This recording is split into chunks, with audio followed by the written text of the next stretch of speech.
Welcome back to our look at the entire Bible in a year. And we are week 2, day number 3. We are going through Genesis 21 through 23, Psalm 107, and Mark chapter 8. If you want to stop here and go read those and then come back, great. And let's get into a lot to get to today. Some big stuff going on. We want to start, obviously, we're going to start in Genesis. And in Genesis 21, we see that Isaac is born. Isaac, of course, is the promised son of Abraham and Sarah, and the heir to Abraham's line, and the line that we as Christians follow. And so, but we see this kind of unfortunate incident with the secondary wife, or however you want to call it, with Hagar. You know, Hagar being Sarah's former servant that she gave to Abraham as a wife to have a child because Sarah was barren. And obviously Hagar had a son named Ishmael, and Ishmael is probably in this 16 to 17-year-old range at this point when this story takes place, when Isaac is weaned, probably 2 to 3 years old. They're having a great feast on that day that Abraham is throwing for Isaac. And the term that is used in my Bible in verse 9 says that Ishmael was laughing at Isaac. And it can also be translated as mocking or playing with. And it seems as we look, we can look into the Galatians specifically, they kind of read this as it was mocking, that Ishmael was mocking Isaac. And of course, Sarah was not happy with this, with the older brother mocking the younger brother. And so she basically forced Abraham to kick Hagar and Ishmael out. Of course, God does provide for Hagar and Ishmael. We know that through various different things that Ishmael, can be considered one of the fathers of the Islamic religion. And so God had promised Abraham that his descendants were going to be numerous, and God does take care of Ishmael going forward. So they're gone. Isaac and Sarah and Abraham can concentrate their everything on Isaac. And Isaac, of course, is, you can only imagine, they're elderly. Abraham is probably about 100 years old, and Sarah is 90. And so you can imagine, obviously, this is, a miracle that only God can do. And but you can imagine he was the promised one, and so he was treated very well. And then we get to this the famous story of the sacrifice of Isaac in chapter 22. And for me, this might be my favorite story in the entirety of the Old Testament. And it's one I've preached on before, and it's just a fascinating story. And for me, it all comes down to verse number 1 of chapter 22, and I'm going to read it. It says, "After these things, God tested Abraham and said to him, 'Abraham.' And he said, 'Here I am.'" Now, there's no hesitation. There's no, hang on, let me put this down and then I'll get back to you, God. It's, "Here I am, God." And when we come back to it, that's what kind of the gist of the story is. "Here I am, God." Are you saying, "Here I am, God"? And, I have a hard time with that in my own personal life, in my personal faith and my personal walk with Jesus. Is I know these times when Jesus is calling me to do something, and am I saying, "Here I am," or am I saying, "Hang on, God, let me do this first"? So something to take out of that.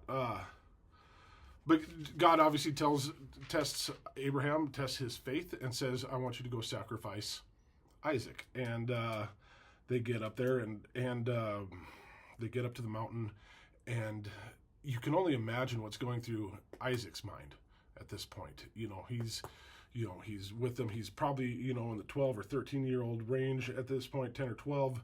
It doesn't say specifically, but, he's old enough to be walking, clearly old enough to be walking and carrying the wood. And Abraham keeps telling him, he's like, "God will provide the lamb."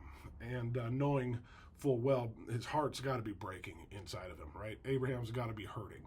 But God had told him to do this, and he's following through with what God told him to do. And this is just a remarkable expectation of faith, or example of faith, that Abraham is showing us here.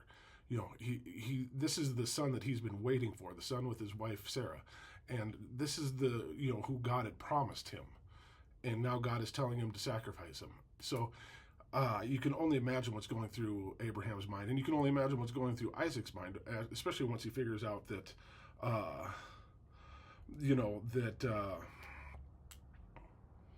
once he gets tied down and onto the firewood, and Abraham comes up and with the knife, and he's about ready to plunge it into his son, and then the angel of the Lord comes down and says, "Abraham, stop."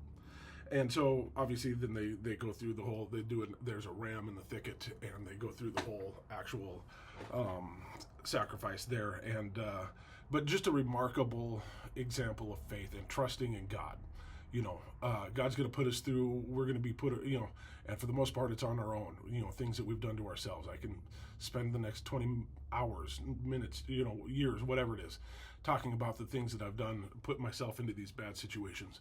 And God is going to provide us a way out, right?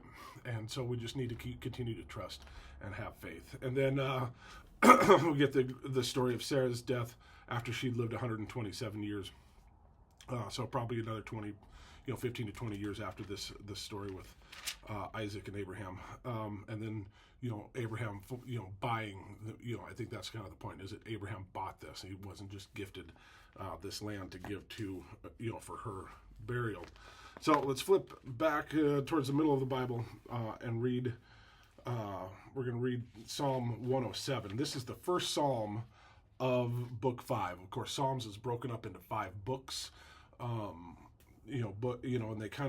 they don't all follow like one specific pattern or anything like that. It's just a way to break them up. Psalm 105 is the fifth, or 107 is the first psalm of the final book of these psalms, and it's just another one of those psalms to give thanks to God. And it's it's broken up into 3 different groups, or 4 different groups, excuse me, and groups of people, of different sinners, and those that are those who have wandered in barren places, those who sat in darkness. For me, I look at verses 17 through 22 as ones that hit particularly close. That first verse there, verse 17, some were fools through their sinful ways, and because of their iniquities suffered affliction. And that sounds very, hits very close to home for me. So just a really good psalm to just give thanks. And that's, a lot of these psalms are in that way.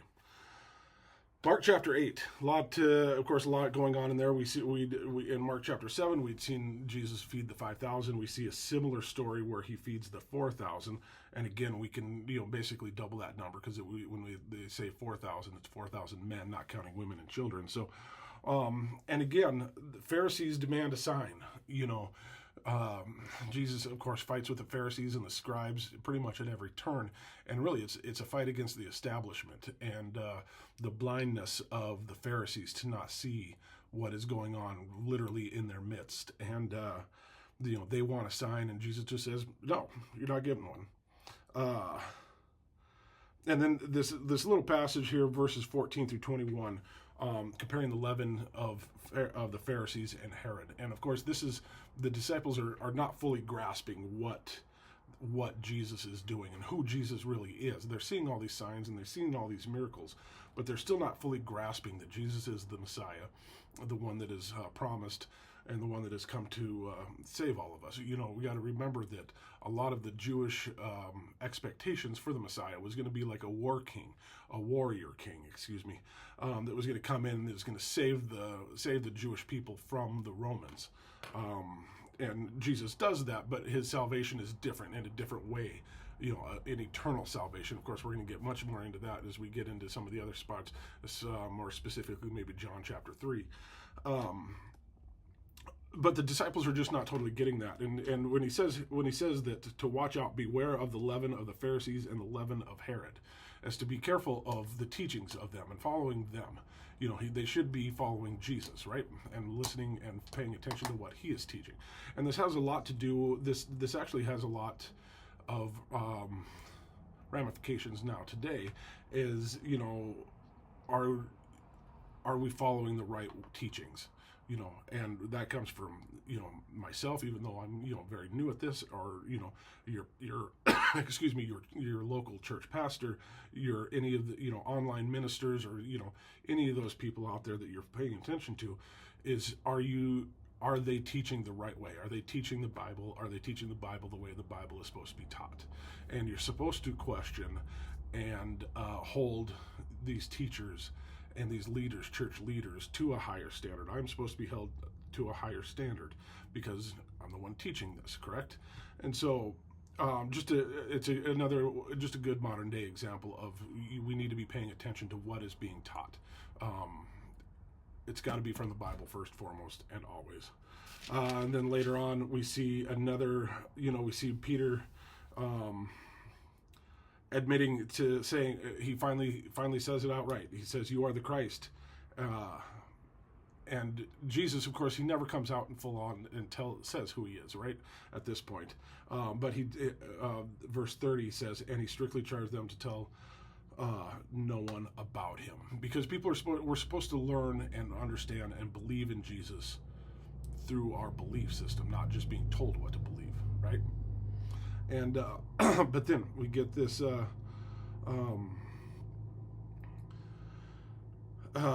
and then we get this story of how Jesus is foretelling of his death and resurrection, and